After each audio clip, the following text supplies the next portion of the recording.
Hi, my name is Emma. I'm a chef tutor at the School of Wok. Today I'm making cold Korean noodles. They're spicy and sour and really nice on a hot summer's day.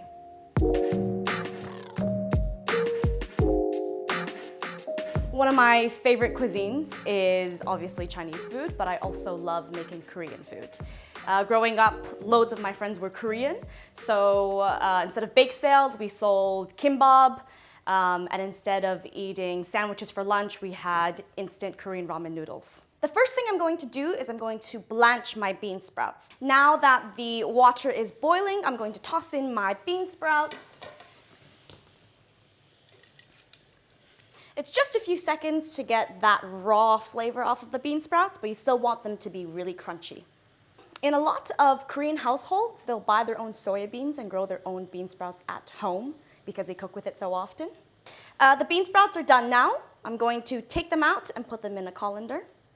You could put this in cold water to immediately stop the cooking, but this is such a quick dish that that's not necessary. Now that my bean sprouts are blanched, I'm going to chop the vegetables that are going into the cold Korean noodles. I've got some spring onions, coriander, and also some cucumber. So first I'll prep the cucumber.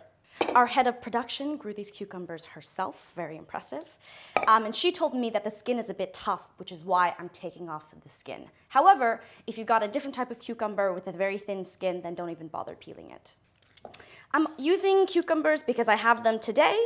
However, you can use whatever vegetables you like, carrot, courgette, peppers, anything really. So I'm just going to julienne my cucumbers. I do long, thin slices. I lay them out on my chopping board. And then I do long, thin slices again.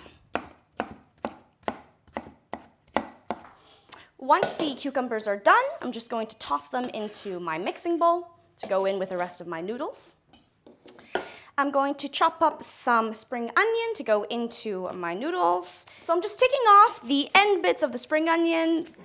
Again, I'm going to do long, thin strands of spring onion.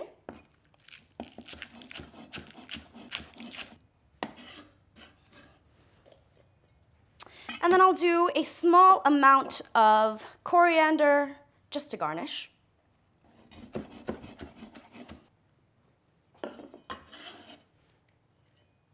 Next, I'm going to chop my kimchi to go into the noodles. Now you can leave it in large chunks if you want, but it's also nice to have it shredded into small pieces. Growing up, I had a lot of Korean friends, and they always had a separate fridge for their kimchi.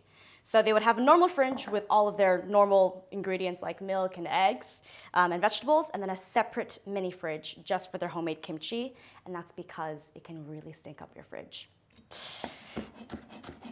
So I'm just finely shredding my kimchi, tossing that in. And all those leftover juices in the bowl, don't forget that. I'm going to toss that into the noodles as well. Now I'm going to peel my egg, which I'm going to put on top of my noodles. This is just an egg that I boiled for 6 minutes in boiling water, and then I put it into a bowl of cold water to stop the cooking. I find that the best way to peel an egg is to crack it against a flat surface.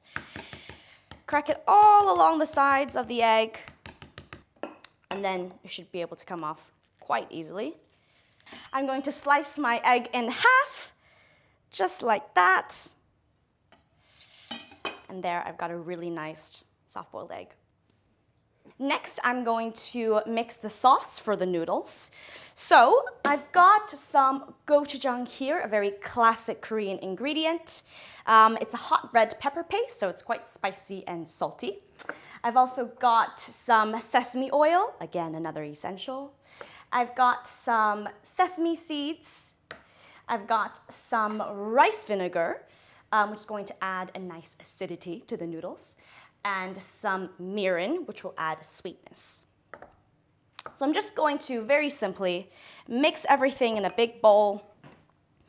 Got some mirin, rice vinegar, my gochujang.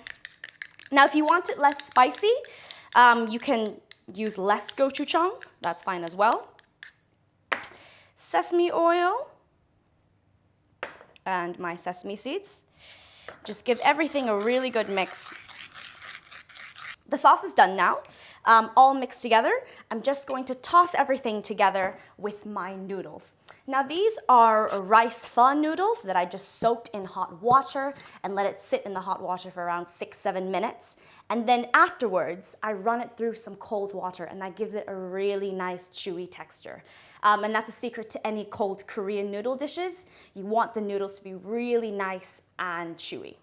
So I'm just going to mix some noodles with the rest of my vegetables. Take some of this noodle.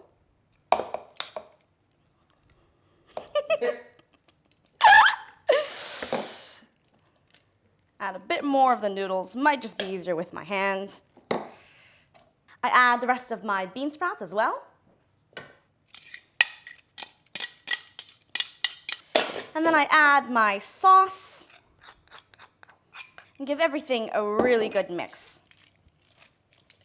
Now, traditionally, if you're having this in Korea, you might see ladies in the markets mixing everything together with plastic gloves. They often use plastic gloves to mix their noodles just because of convenience, and also that way they can really get in there and make sure that all the noodles and vegetables are mixed together really well. They do the same thing with japchae. It's also using a plastic glove. Now that it's all mixed together, I'm going to put everything onto a plate and then top it with an egg. So I'll just take some noodles, put it onto the plate. I think in the summertime, I have this dish the most often because sometimes I want spicy noodles, but I don't want a hot soup to go with it because I'm already hot enough. So this is a really nice alternative. I just said I'm hot enough. I'm hot enough. So I'm just going to top off my noodles with my egg, some coriander, and some extra sesame seeds. So I've got some coriander to go on top, and some sesame seeds. And there you have it, some cold Korean spicy noodles. Now all that's left is to try the noodle dish that I just made. This is my first meal of the day, so I'm having spicy cold Korean noodles for breakfast. Have some of that cucumber, get some of that bean sprouts, get a bite of every vegetable. This is not going to be pretty. Cold, spicy, chewy, really nice noodles. Don't forget to subscribe to our YouTube channel, like us on social media, and for the recipe, click the link below.